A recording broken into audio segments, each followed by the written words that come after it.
Tere!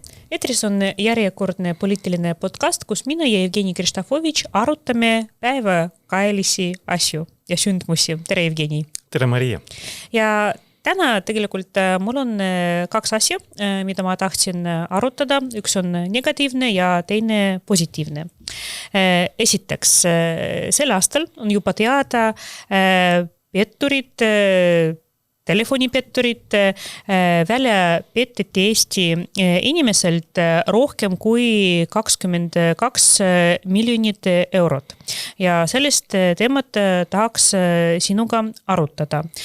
Mina muidu lõin Riigikogus telefonipettuste ennetamise toetusrühma selleks, et kuidagi koordineerida tegevusi riigi tasandil.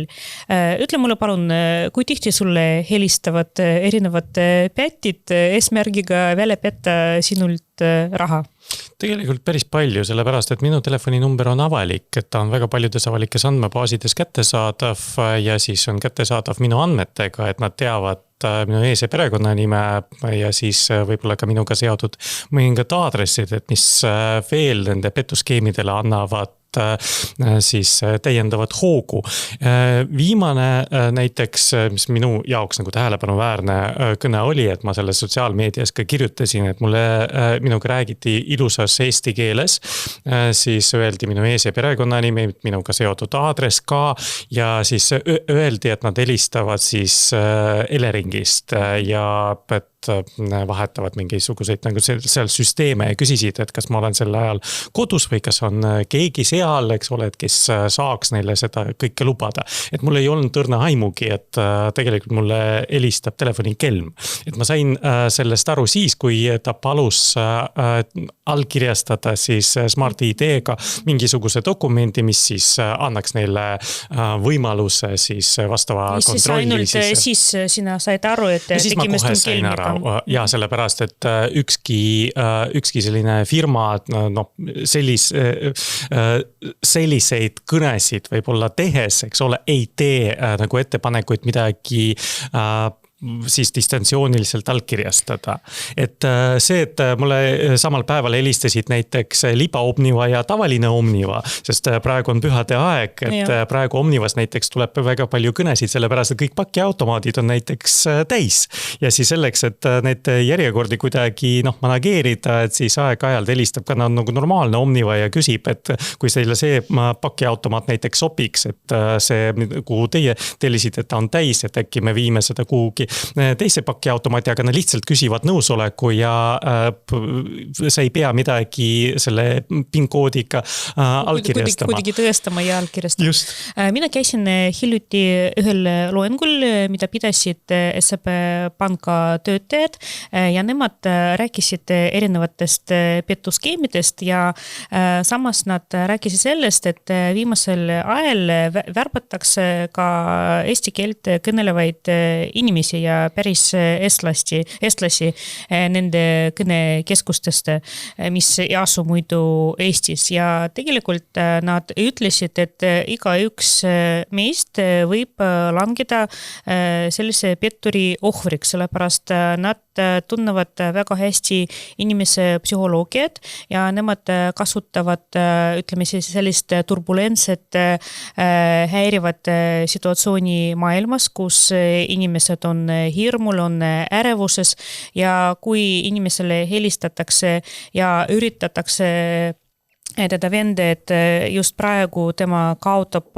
oma raha või näiteks keegi üritab vormistada laenu tema nimele, siis ilmselge, et inimene soovib seda peatada, sellist protsessi peatada ja need kelmid kasutavad eeskätt inimeste hirmusid ja teevad seda, et inimesed tõepoolest kaotavad oma raha ja kõige hullem nende arvates on see, et paljud inimesed ei teadvusta, kuivõrd ohtlik edastada PIN 1. sellepärast inimesed arvavad, no mis sellest PIN ühest, et kõige olulisem, kui ma annan, aga see annab ligipääsu näiteks Eesti e-portaalile, kus kõik andmed on olemas, see annab pääsu pankakeskkonda, kus on näha palju sul raha. See PIN 1 just annab ligipääsu, eks ole, sinu andmetele. See PIN 2 on allkirja, aga PIN 1 siis annab täiesti piiramatu ligipääsu kõikidele andmebaasidele. Ja tead, mis paneb mind imestama, et räägitakse sellest jube palju, et pea iga päev ilmub uus artikkel, et raadio, tele, mis iganes, aga ikkagi inimesed jäävad sellesse lõksu. Ja kujuta ette, ainult sellel aastal detsembrikuuks välja petetud 22 miljonit. See on lihtsalt üüratult suur summa.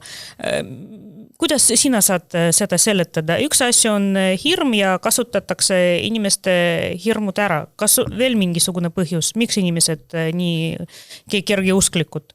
Ei, need petuskeemid arenevad, et nagu ma rääkisin, et üks petuskeem, kus mina olin päris nagu viimase hetkeni täiesti veendunud, et see on õige inimene mulle helistab. Et siis ma ei saanudki aru, et ma olin nagu niivõrd harjunud sellega, et eesti keeles nad ei räägi. Et tavaliselt, et mingi komissar Ida-Viruskava отделение вам звонит ja eesti keeles ei... Tugeva aktsendiga. Ja ei oska ühtegi sõna eesti keeles öelda, isegi kui sa palud, et eesti keelele nagu üle läheks. Siis see oli nagu minu jaoks kerge.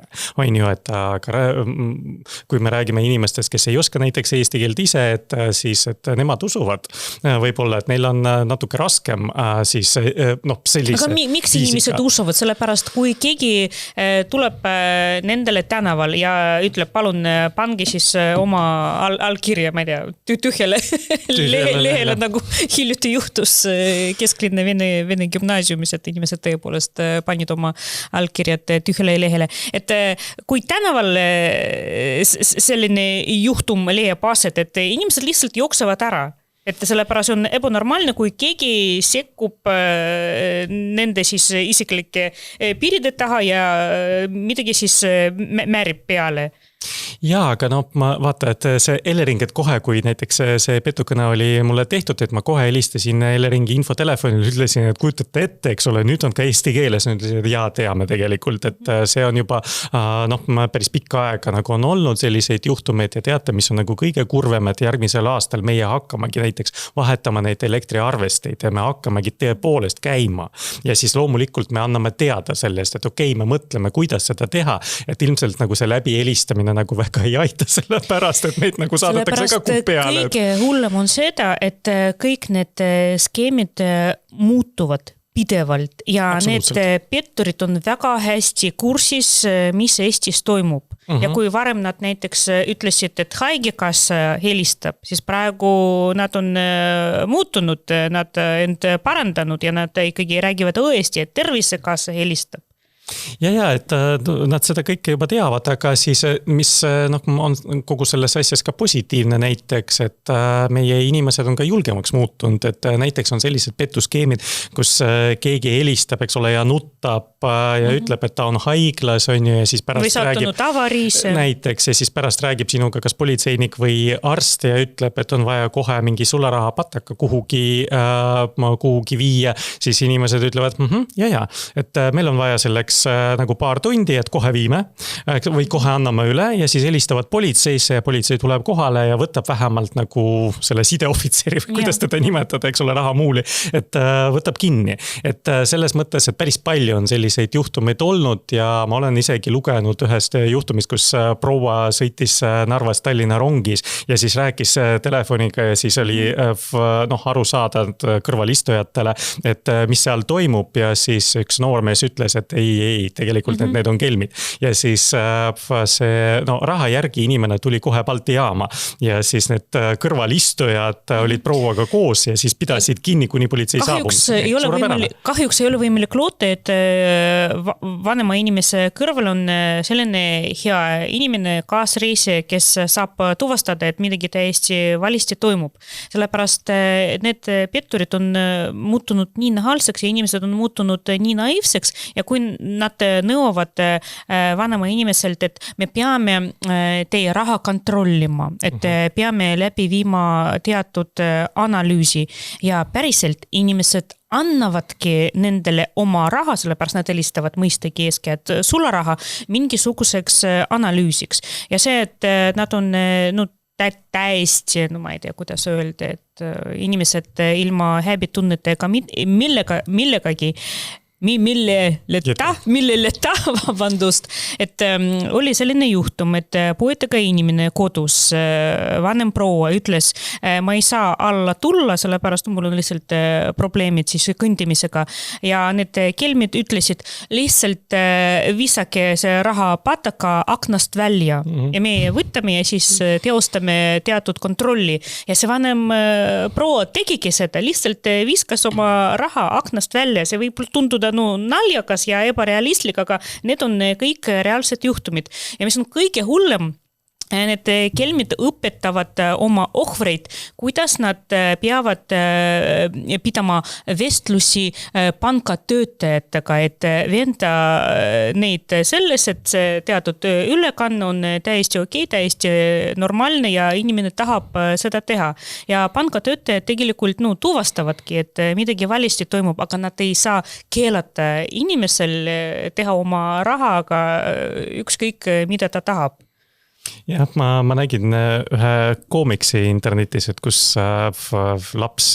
täiskasvanu laps tuleb oma eaka ema juurde ja küsib, et kuidas sa olid nii naiivne, et kuidas sa julgesid kogu oma raha siis anda kelmile ja siis selle keerulise skeemi läbi viia, et kui ma üritan sulle selgitada, kuidas interneti näiteks kodus sisse lülitada, et siis ei saa minust aru. Aga tema ei karjunud minu peale, et siis, et tal oli kuidagi, ma siis piisavalt aega siis selle proua jaoks siis ja piisavalt kannatust selleks, et võib-olla 100 korda vastata sellele küsimusele ja siit on meile õppetund, et tuleb rääkida meie eakate sugulastega, kellel võib-olla nagu neid kogemusi vähem, et siis tuleb omakorda õpetada neid ja siis kuidas end kaitsta. Absoluutselt vastab tõele, sellepärast need eakad, kes võib-olla ei ole eriti pädevad arvutis või mobiiltelefonis nendes seadistes. Nad saavad hakkama, nad alla laadivad kõik neid kahjulikke programme, et tegelikult see viitab sellele, et kui inimesele rahulikult seletada, küll ta saab hakkama. Aga vaata, siin veel üks probleem, et paljud inimesed on täiesti vendunud, et see asi neid kuidagi ei puutu. Nad on targemad, nad oskavad ikkagi eristada, kus on kelm, kus on aus inimene ja ma arvan, et oma korda me peame edastada inimestele väga lihtsa mõtte, et iga üks meist võib langeda kelmi ohvriks. Seda tõestavad ka need pangakonsultantid, kes igapäevaselt tegelevad nende teemadega, sellepärast üks asi, et lihtsalt telefonidel üritatakse välja petta ja hirmutades inimese. Teine skeem on näiteks sellised investeerimisskeemid, kus inimestele pakutakse mingisuguseid suurepärase võimalusi, et kohe-kohe paari päevaga sinu siis raha suureneb ja kahekordistub. Ja ma arvan, et need, kes satuvad, ütleme siis nende investeerimisskeemidesse, nad peavad end päriselt targaks haritud inimesed ikkagi langevad selle skeemide ohvriteks. Miks nii toimub?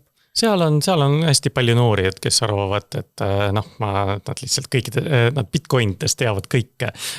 Ei, see ei pruugi ka tõsi olla ja siis igasugused need mängud internetis ja üldse igasugused need skeemid, kus inimestel küsitakse liiga palju nende isiklikke andmeid, pluss ka ligipääsu nende siis pangaandmetele.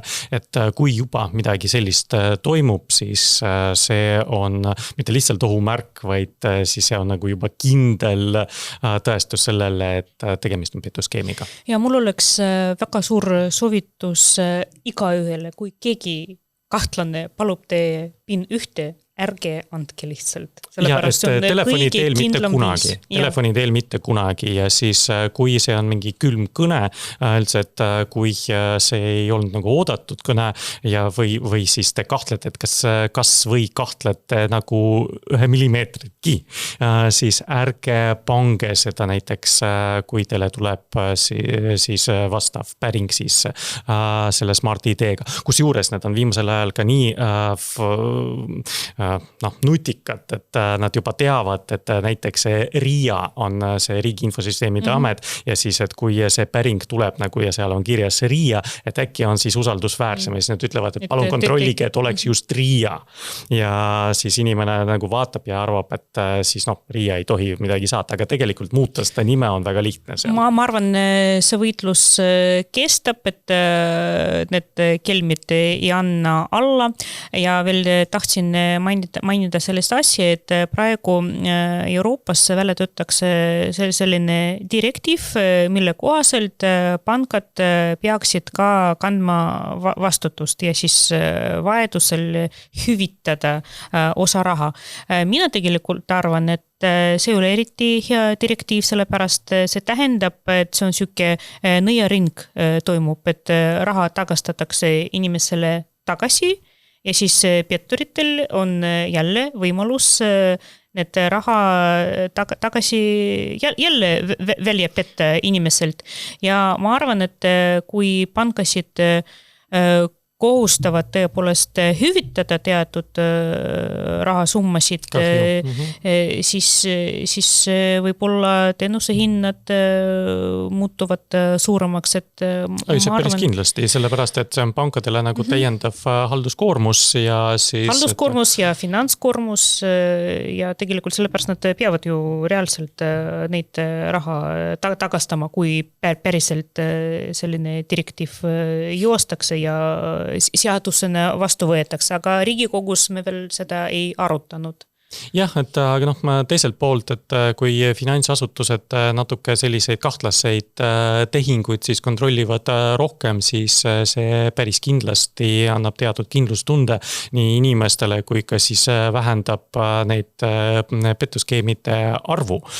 Siis, et selles mõttes, et võib-olla me peamegi ühiskonnana natuke rohkem maksma selle eest, et meil on nii kiired, eks ole, neid tehingud tänapäeval on. Me oleme tegelikult nii harjunud sellega, et need ülekanded teostatakse, ma ei tea, sekundiga ja huvitav, välkmakse ja huvitav, kas meie inimesed on valmis leppima selle mõttega, et võib-olla see ülekande võib võtta rohkem aega selleks, et pank saaks kõike kontrollida. Või siis, et pank siis see tunne oma kliendi, eks ole, põhimõtte siis muutub veel karmimaks, et siis pank hakkab veel detailsemaid info koguma absoluutselt iga siis krediidiasutuse kliendi kohta ja siis tehingute kohta nõudma rohkem informatsiooni, sellepärast, et kõik, kes praegu kolmandate riikidega majandavad ja jumal hoidku veel siis kõrge sanktsiooni riskiga riikidega nagu Vene Föderatsioon ja Valgevene vabariik, siis teavad esiteks, et need teenuste hinnad on seal päris suured, et ühe ülekande siis hind ka saajale võib olla näiteks 100 €, et ükskõik kui palju sulle siis makstakse ja nii edasi, et tegelikult on need on päris sellised ohtlikud teemad. No ma arvan, me tuleme selle teema juurde veel mitu korda, sellepärast skeemid arenevad ja inimestega on vaja sellel teemal kindlasti veel rääkida. Ja teine teema, mida ma tahtsin arutada, maksuküüru kaotamine. Lõpuks on ka head uudised. Lõpuks ometi head uudised, aga tead, mis jälle paneb mind natuke imestama, et miks opositsioonilised erakonnad on niivõrd vastu meelestatud seoses selle maksuküüru kaotamisega, sellepärast paljudele inimestele on täiesti ilmselge, et ta võitab sellest raha, kui näiteks keskmine palk, no ütleme 2100 brutto, siis reaalselt iga kuiselt kätte neto summas inimene saab circa 150, mis tähendab aastas 1800 neto. 13. palk. Ja 13. palk ja opositsioonilised erakonnad üritavad inimesi venda, et tegemist on väga ebaõnnestunud sammuga ja võidavad ainult need, kes on rikkamad. Kuidas saad seda kommenteerida? Ei, mina alati, kui seda kuulen, mõtlen, et kui hea, et politseinikud, õpetajad, arstid, meditsiinitöötajad, ma ei tea, bussijuhid on nad kõik rikkad inimesed meie ühiskonnas, no nii peabki olema. Siis, et kui nad saavad väärika palka, eks ole, ja siis nemad võidavad sellest maksureformist. Suurepärane, et see, et opositsioon on vastu selles mõttes, et seda ei maksa üle tähtsustada, et sellepärast, et see on nagu ju selge Reformierakonna võit. Et me oleme seda Riigikogu valimistel lubanud, et ma arvan, et see on ka üks nendest teemadest, mille eest meile mandaati just anti, majandus päris kindlasti, sellepärast, et see maksuküür tundus suuremale osale valijatest siis ebaõiglane. Ja nüüd, kui lõpuks siis see lubadus täidetakse, siis me saame jälle öelda, et palun, et oli lubatud ja oli tehtud. Siis, et opositsioon väga paljusid meie ettepanekuid kritiseeris, et kui Tallinna volikogus arutati lasteaia kohatasu kaotanud, siis ka räägiti, et siin Reformierakond tegeleb populismiga ja nüüd uus koalitsioon seda teeb. Et inimesed, kes hääletasid selle vastu. No vot. Ma arvan, et tava inimesel on päris keeruline aru saada, mis tegelikult Eesti poliitikas toimub. Sellepärast kõik oleks märkimisväärselt lihtsam, kui kõik erakonnad, olgu need koalitsioonierakonnad või siis opositsioonist erakonnad, oleksid vähemalt ausad inimeste ees ega ajanud nendele sellest udujuttu, et inimene ei saa aru, kas see maksuküüru kaotamine on hea või halb, sellepärast need inimesed, kel loogika vähemalt töötab, nad mõistavad, et tegemist on väga hea otsusega, aga need, kes usaldavad kõike seda, mida siis opositsioon ajab oma suust, nad on vendunud, et sellest võidavad ainult rikkad ja see on tegelikult natuke kurb ja vastutustundetu. Sellepärast lõppkokkuvõttes inimesed ei suuda teha õigeid valikuid valimistel, kui ainult kuulavad neid emotsioone. Väga hea, Maria, mulle väga meeldib sinu selline jõulusoov, mida sa praegu esitasid, et poliitikud oleksid ometi ausad, et ja, loodame, et kindlasti järgmisel aastal nii ka läheb, et see on viimane aasta enne Riigikogu valimisi, siis viimane aeg, millal seda siis täide viia. Ja veel viimane asi tänases podcastis, kas sa oled juba esitanud avaldused, sinu tööandja arvestaks maksuvaba miinimumi, et sina võidaks maksimumi sellest maksureformist? Jah, on võimalik nagu seda avaldust ja just esitada. Detsembrikuus. Ärge unustage. Selleks, et juba jaanuaris saaks sellega arvestada. Jah, täpselt. Aitäh sulle! Suur tänu! Ja siis järgmise korrani!